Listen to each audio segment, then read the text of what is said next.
Okay, let's unpack this. Imagine, imagine you're trying to spot a spy in this massively crowded room. Right, like a Where's Waldo situation. Exactly. And for decades, hunting for cancer under a microscope has been exactly like trying to identify that spy purely by looking at their clothes. You're just scanning the crowd for a trench coat? Yeah, you're scanning this dense, chaotic crowd, looking for someone wearing that stereotypical trench coat. But, what if you didn't have to rely just on their outfit? What if, at the exact same time, you could invisibly read their text messages to see what they were actually plotting? Well, I mean, you'd immediately know who the threat was, Yeah. right, regardless of what they were wearing. Exactly. And that concept is precisely what we are exploring today with a new AI framework called SpaCRD. It stands for Spatial Transcriptomics for Cancer Region Detection. Quite a mouthful. It is, yeah. But basically, we are looking at how this system combines traditional microscopic imagery, so the visual close of the cell with cutting-edge gene mapping. The cellular text messages. Exactly, the text messages. And, our source material today is a newly published scientific paper detailing this exact framework. And our mission for this deep dive is to really understand how combining this old-school microscopic imagery with this cutting-edge gene mapping is solving just a massive problem in cancer diagnosis. Because the stakes here are incredibly high. I mean, knowledge is really only valuable when it's applied. Right. And in oncology, finding the cancer is only half the battle. Precisely mapping the boundary of a tumor, that dictates the entire treatment plan. Because it decides exactly where a surgeon cuts. Yes, and it determines the margins for delivering radiation so we don't, destroy healthy tissue in the process. This isn't just a tech upgrade, it's a fundamental shift in how we define a tumor's microenvironment. Absolutely. But before we get into how SpaCRD actually works, we need to understand why current methods are failing patients. Because right now, this is a huge bottleneck. It really is. I mean, currently, pathologists rely heavily on manual annotations of H&E stained slides. Those are the pink and purple ones. Right, which is super expensive and incredibly slow. Exactly. So naturally, the medical field has tried to automate this by building machine learning algorithms to scan those images. But those visual-only algorithms suffer from extremely high false positive rates. Because of what they call morphological similarities, right? Yes. Basically, highly inflamed, perfectly healthy tissue can deceptively look exactly like a spreading cancer on a standard slide. Oh, wow. Yeah, the cell density might increase, the structures might look disorganized, immune cells might flood the area. To a visual algorithm, that chaotic landscape mimics a tumor's erratic growth. So the visual architecture is just fundamentally misleading sometimes. Precisely. It's a biological reality. Which brings us to the text messages. Spatial Transcriptomics, or ST. Right, this is a revolutionary tech. Yeah, it profiles the gene expression across an entire tissue section, and crucially, it preserves the exact spatial locations. So you know exactly which genes are firing at coordinate X and coordinate Y. It tells you what the cell is actually doing rather than just what it looks like. Okay, so playing the curious learner here. If spatial transcriptomics gives us the actual genetic text messages of the cells, why not just use that? Like, why are we even bothering to look at the visual architecture anymore? Just throw out the images entirely. Well, what's fascinating here is that researchers have tried exactly that. Oh, they have? Yeah, but relying solely on that gene data leads to incomplete and highly variable results. And it's because of the physics of the technology itself. Because of the sequencing steps. Exactly.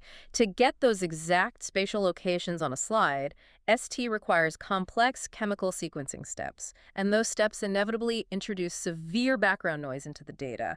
You experience massive signal dropout. So it's like intercepting those text messages, but the signal is weak, so half the words are scrambled, and the other half are just completely missing. That is the perfect way to describe it. You cannot reliably diagnose a patient based on a corrupted text message. That makes sense. So then, the field tried to combine the two. They tried to use the visual image to fill in the gaps of the noisy genetic data. But existing tools, like the Spatial baseline method, they do this very clumsily. How so? Well, they essentially just take the visual features and the gene data and staple them together. They just put them in the same mathematical file and hope the algorithm figures out the relationship. But that ignores how the two actually interact in physical space. Completely ignores it. Because I know from reading the background that other methods try to treat cancer like it's a visual anomaly in a natural image, like finding a single defective bolt on a manufacturing assembly line. Right, but biology doesn't work that way. A biological tumor is a continuous structured entity. You can't just look for an isolated pixel that looks weird. So since neither modality works perfectly alone, and simply stapling them together fails, we need a way to force these two completely different types of data, the images and the genes, to speak the exact same language. Yes, and that is the core mechanism of the SpaCRD framework, this multimodal deep fusion masterclass. Okay, so how does it actually do that? How do you force a visual pink and purple image to communicate with a noisy spreadsheet of genetic coordinates? Well, it happens in stages. Stage 1 is modality alignment. SpaCRD uses a pre-trained pathology foundation model called UNI. Did you and I? Okay. Right. It uses this to extract the visual features from the images. Then it uses a CLIP-based contrastive learning strategy. Okay, you're going to have to break that down for me. Basically, it takes the H&E image embeddings, so the visual data and the gene expression data from the exact same physical spot, and mathematically forces them to align in a shared space. Oh, wow. Yeah, it pulls the matching pairs together and pushes the non-matching pairs apart. So wait, it's like a bilingual translator. Yeah. The image is shouting, "This looks suspicious" in French. The genes are saying, "We have high ERBB2" in Japanese, and the contrastive learning forces them to shake hands and agree in a universal language. I love that analogy, yes. And if we connect this to the bigger picture, the real magic here is transfer learning. How does that work? SpaCRD can learn the concept of cancer on one dataset, the source data, and then flawlessly transfer that knowledge to a target dataset from a totally different patient or a different platform or an experimental batch. It essentially strips away the accent of the specific machine that scanned the tissue. Exactly. It just focuses on the core biological vocabulary of what cancer actually is. That is so cool. Okay, so now the AI has these two different languages perfectly aligned. But how does it handle the noisy ST data? Like, how does it know which specific cells are cancerous if the genes are still full of static? That brings us to stage 2, the VRBCA fusion network. VRBCA. Yeah, it stands for something very long, but the key is bidirectional cross-attention. This means the model looks both ways simultaneously. It uses gene-guided and H&E-guided attention. But crucially, it looks at a specific spot and its neighboring spots. Oh, a neighborhood watch for the tissue. Exactly. Context is everything. Then it uses a category-regularized variational autoencoder. An RVAE. Right. And its entire job is to filter out the ST noise to create a compact class-specific embedding. It acts like a pair of noise-canceling headphones for the biology. Stripping away the static. Yes. And then finally, stage 3, the cancer likelihood discriminator. This is where it actually makes the call. Right. The system scores each spot's probability of being cancerous and then uses a Gaussian mixture model to automatically draw the perfect threshold line between healthy and tumor. So it doesn't just hand the doctor a heat map and say good luck. It mathematically defines the boundary. Exactly. But, a universal translator sounds amazing in theory, Right. but biology is incredibly messy. Yeah. So how does it hold up against the current state-of-the-art tools when tested on real clinical data? Because they didn't go easy on the system. They absolutely did not. The researchers tested SpaCRD on 23 matched histology ST datasets, specifically 11 breast cancer and 12 colorectal cancer sections. Wow, that's a lot of data. And it consistently outperformed 8 ISOTA methods. State-of-the-art. Right, including Spatial Plus, iStar, MiATRI, and STANS. It beat all of them. All of them. In cross-sample tests, it showed a massive average improvement. We're talking 13.5% in AUC, 14.1% in AP, and 14.0% in F1 score over the second best method. Those are huge margins in this field. But here's where it gets really interesting to me. The cross-platforms and batches evaluations. Yes, this is crucial. Because they trained it on the Visium platform, but then tested it on the Xenium platform, right? Exactly. Proving it mitigates those technical batch effects. It ignored the brand of the medical machinery and just focused on the biology. That is wild. And to really understand the impact, we have to look at the Kolmogorov-Smirnov distance, the KS distance. Okay, let's unpack that for a second.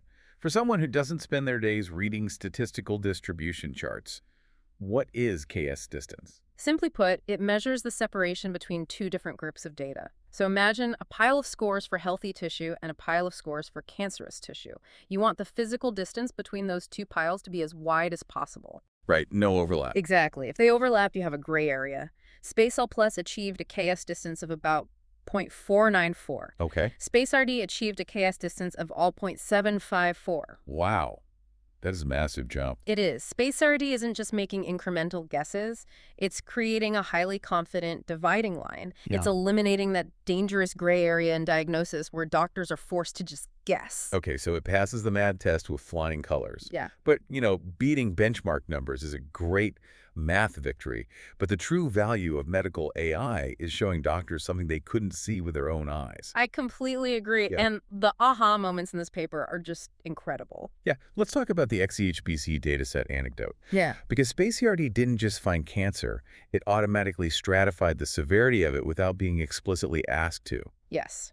It gave invasive cancer a mean score of 0.91, which is very high. Super high danger. Right. But then it gave carcinoma in situ a 0.64. Wait, remind us what in situ is. Those are abnormal cells that haven't actually broken out and spread yet. Okay, got it. And then it gave normal tissue a 0.17.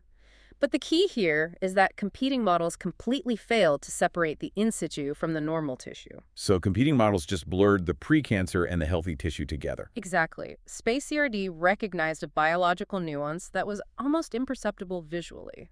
But the craziest part of the paper, the real ultimate confrontation, comes from the IDC dataset. The invasive ductal carcinoma. Yeah. SpaCRD flagged specific spots as highly cancerous. But the human pathologists had manually labeled those exact spots as non-cancerous healthy tissue. It's the classic tension, right? Who do you trust? The human gold standard or the algorithm? Exactly. But then the researchers looked closer at those exact spots, at the raw genetic data, and they found massive, elevated expressions of known breast cancer marker genes. We're talking ERBB2, CCND1, ACTB. The AI was right. The human eye thought it looked fine, but the genes were screaming that cancer was forming. So what does this all mean? Well, this raises an important question. If the AI disagrees with the human expert, but the genetic data proves the AI is right, we are witnessing a paradigm shift. The human security guard was looking at the spy thinking, well, his suit looks normal, let him through. Yeah. But the AI was reading a text message that explicitly said, we attack at dawn. It caught the intent before the physical action even happened. The gold standard of a human pathologist's eye is officially being challenged by deep fusion algorithms. It caught cancer at the molecular level before the physical tissue had degraded enough for a human doctor to notice. And this brings us entirely back to you listening right now. Right. Why does all this dense data matter to your life? Because if you or a loved one ever require a biopsy, the difference between catching a precancerous lesion early or missing it completely could soon rely on tools like SpaCRD. Bridging that gap between what tissue looks like and what it's actually doing. Exactly. And, looking at where this technology is heading leaves us with a really fascinating final thought to mull over. Oh, what's that? SpaCRD achieved this leap in certainty by fusing two modalities, visual histology and genetic transcriptomics. It basically gave the AI two different senses. Right. But what happens when we add a third? Imagine fusing this with real-time metabolic scans. Or what if we add a patient's lifelong wearable health data? Oh, wow. If AI can already see invisible lesions by combining just two senses, what is it going to discover about the human body when we give it a third or a fourth? Where will the boundary of a diagnosis begin and end in the future? It is wild to think that we might soon be diagnosing diseases years before they ever physically manifest. Thank you so much for joining us on this deep dive. Keep exploring, keep questioning the world of information around you, and we'll see you next time.